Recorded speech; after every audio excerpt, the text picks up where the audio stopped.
Dans la savane, le roi, c'est le lion. Le plus rapide, c'est le guépard.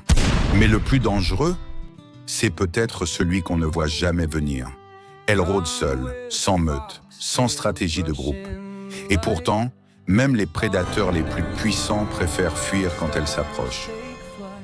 Guépards, léopards, lycaons, tous servent leur proie. Pourquoi? Parce qu'elle ne connaît ni la peur ni la pitié. Elle ne chasse pas, elle détrône. Bienvenue dans l'univers méconnu de la hyène brune, une survivante née, une voleuse de trône, et peut-être le prédateur le plus sous-estimé d'Afrique. Hyène brune, la dominatrice invisible, une créature de l'ombre. Qui est la hyène brune? On la confond souvent avec sa cousine tachetée. Mais la hyène brune est une toute autre bête, plus rare, plus discrète, et parfois bien plus redoutable. Longue de 1,60 m, pesant jusqu'à 74 kg, elle n'a pas besoin d'être la plus rapide. Elle n'a pas besoin d'être la plus forte. Elle a mieux l'audace de l'outsider et la rage d'un survivant. On la trouve dans les coins oubliés du sud de l'Afrique. Savane, désert, côtes rocheuses. Là où d'autres crèvent, elle prospère. Elle vit seule dans le silence. Mais quand elle forme un clan, 6 à 10 individus tout au plus, c'est toujours la même histoire. Une femelle dominante, un mâle soumis, et une lignée née de la ruse, pas de la force. Car la hyène brune n'est pas une tueuse née, c'est une stratège, une voleuse de proie, une experte de l'exploitation des failles. Chasser sans meute, l'art de survivre seul, pas de meute, pas de renfort, pas de cris dans la nuit. La hyène brune chasse, seule. Contrairement à sa cousine tachetée qui s'appuie sur une organisation sociale complexe, la hyène brune n'a qu'une alliée, elle-même. Elle ne court pas après les proies, elle les traque, elle les observe, puis elle attend le bon moment pour frapper là où ça fait mal. Ce n'est pas une chasseuse de vitesse, c'est une voleuse de repas, et c'est ce qui la rend aussi redoutée. Elle cible les félins isolés, affamés, distraits. Elle n'a besoin d'aucun coup de patte. Son arme, ses mâchoires, plus puissantes que celles d'un lion, capable de broyer les os les plus durs. Mais ce n'est pas tout. Son pelage long et épais agit comme une armure naturelle. Griffes, crocs, morsures, souvent inefficaces. Face à elle, même un guépard abandonne. Même un léopard recule. Confrontation spectaculaire. Guépard, léopard, chien sauvage. Le guépard est rapide, le léopard est agile. Les chiens sauvages sont nombreux. Mais face à la hyène brune, ils cèdent, presque toujours. Elle ne chasse pas, elle surgit, elle n'annonce pas sa présence, elle s'impose. Face au guépard, c'est un duel de volonté. Le félin sait qu'un seul accrochage peut signifier la fin. Une entorse, une morsure mal placée, et c'est la mort par la faim dans les jours suivants. Résultat, il abandonne sa proie, sans même se battre. Le léopard, il résiste un peu plus. Il grogne, il recule. Parfois même, il tente un bluff. Mais il finit presque toujours par céder. Il sait que la hyène brune ne bluffe jamais. Les lycaons, leur force, c'est le groupe. Mais même en meute, ils hésitent, parce que la hyène ne lâche rien. Elle encaisse, elle avance. Et parfois, c'est toute une meute qui bat en retraite. Et pourtant, elle n'est pas invincible. Il existe 2 adversaires qu'elle évite à tout prix. 2 cauchemars qui, eux, ne reculent jamais. Les hyènes tachetées et les lions. Et contre eux, il n'y a pas de stratégie. Juste une seule option, courir. Survie extrême, la Namibe, les rochers et les villes fantômes. Bienvenue dans la Namibe, un des endroits les plus secs, les plus rudes, les plus impitoyables de la planète. Ici, il ne pleut presque jamais. Il n'y a pas de rivière, pas d'ombre, juste du sable, du roc et le silence. Et pourtant, la hyène brune y prospère. Elle n'a pas besoin d'eau. Elle trouve tout ce dont elle a besoin dans les cadavres. Oiseaux morts, poissons rejetés, bébés phoques sans défense. Rien ne se perd, tout se mange. Et elle a su s'adapter mieux que n'importe quel autre prédateur. Elle vit parfois dans des villes abandonnées, des maisons désertées par l'homme, des ruines devenues repères. Là où personne ne veut vivre, elle fonde son clan. Chaque nuit, elle parcourt des kilomètres, seule. Elle traverse les dunes, les falaises, les plages hostiles. Son seul objectif, trouver la moindre trace de vie ou la moindre trace de mort. Naissance d'un clan, amour, combat et héritage. Tout commence toujours par une femelle solitaire. Elle quitte son clan, traverse le désert, les montagnes, les territoires hostiles. Pourquoi? Parce qu'elle cherche l'avenir. Et l'avenir chez la hyène brune commence par une rencontre. Un mâle, isolé lui aussi. S'il accepte de la suivre, ils formeront les bases d'un clan. Lui deviendra le Poe.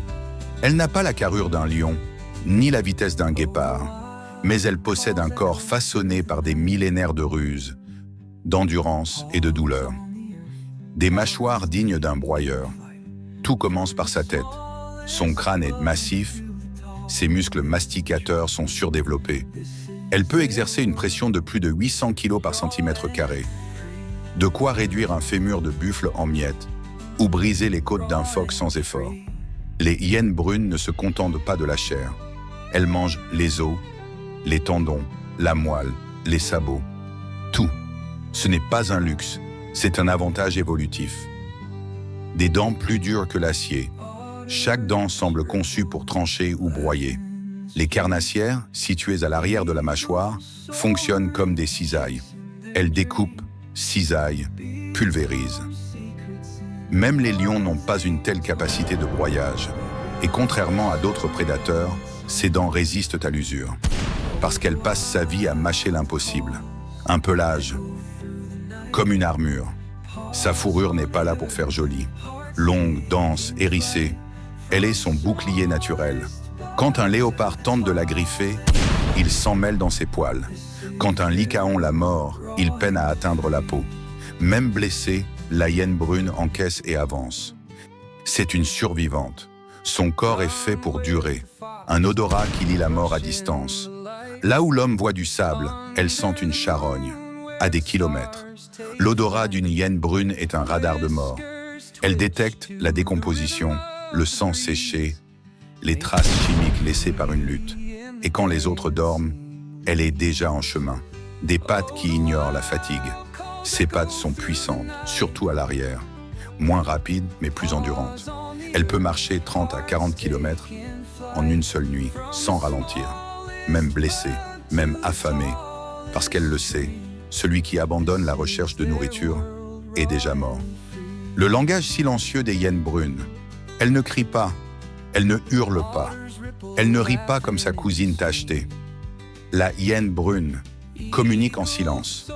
Dans son monde, les sons sont secondaires. Ce sont les odeurs, les gestes, les postures qui disent tout. Le message invisible des glandes. Sous sa queue, une paire de glandes spécialisées. Quand elle s'arrête près d'un rocher, d'un tronc, d'un point de passage, elle frotte, elle laisse une signature, un code olfactif. Ce que nous ne voyons pas, les autres hyènes le lisent. Sexe, statut, santé, territoire. Tout est écrit dans cette odeur. Un langage corporel subtil. Chez la hyène brune, un regard en coin, une oreille inclinée, une queue tendue sont des phrases à part entière. Un simple frémissement peut annoncer un conflit. Un arrêt net signifie soumission. Dans une meute silencieuse, ces codes remplacent la parole. Le moindre geste peut sauver une vie ou provoquer un duel. L'apprentissage par imitation.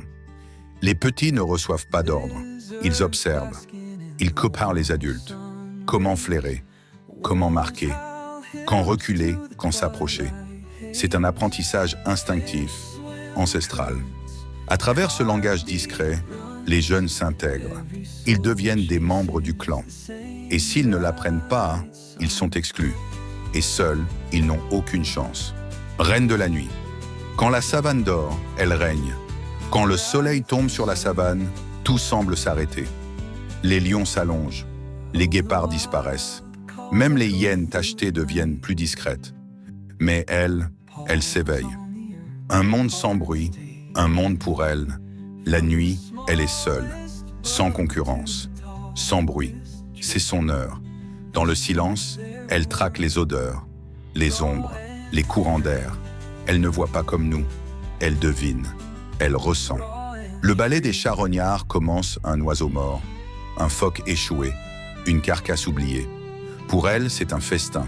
Chaque nuit, elle peut parcourir jusqu'à 40 km, sans bruit, sans pause, jusqu'à ce qu'elle trouve, jusqu'à ce qu'elle prenne. Dans l'ombre, la vie continue. Elle revient au terrier, toujours avant l'aube, silencieuse, chargée de nourriture ou vide, mais toujours vivante. Car la nuit, dans le monde des prédateurs, c'est elle la reine. Pas par la peur, par l'intelligence et par la ténacité. Lui deviendra le père, elle, la matriarche. Ensemble, ils enfanteront les dominants d'une nouvelle génération. Pour éviter l'inceste, les femelles préfèrent toujours des mâles d'ailleurs. Tout est codé, tout est instinctif, tout est stratégique. Le couple cherche ensuite un refuge, une grotte, un terrier, un abri de fortune. Là, la vie peut éclore. De 1 à 5 petits, nourris exclusivement de lait pendant 3 mois. Puis, jour après jour, les parents leur apportent des restes, os, chair, morceaux décomposés. Les petits apprennent, ils s'endurcissent. À 15 mois, ils deviennent indépendants. Les mâles quittent le groupe. Les femelles, elles, restent et contribuent à l'essor du clan.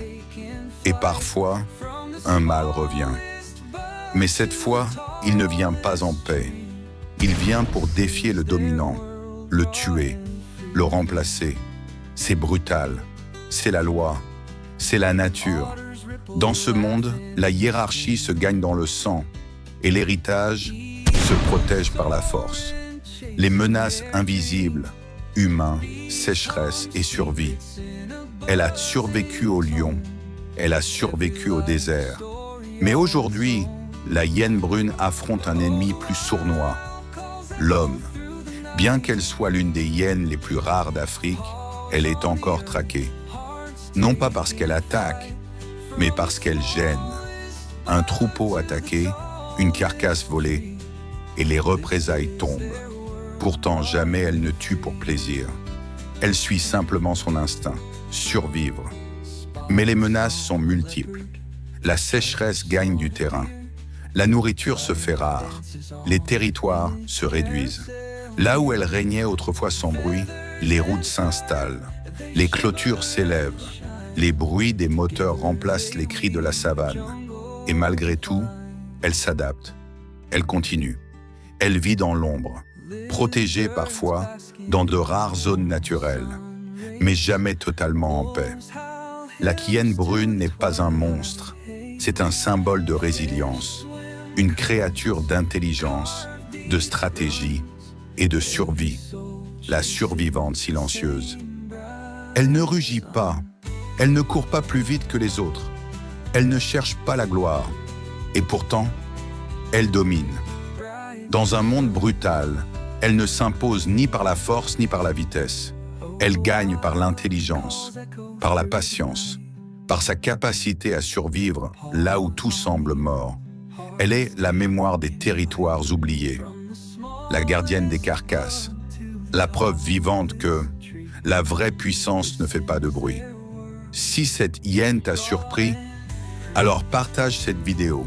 Si elle t'a appris quelque chose, alors abonne-toi à ta surprise. Ici, la nature se raconte autrement.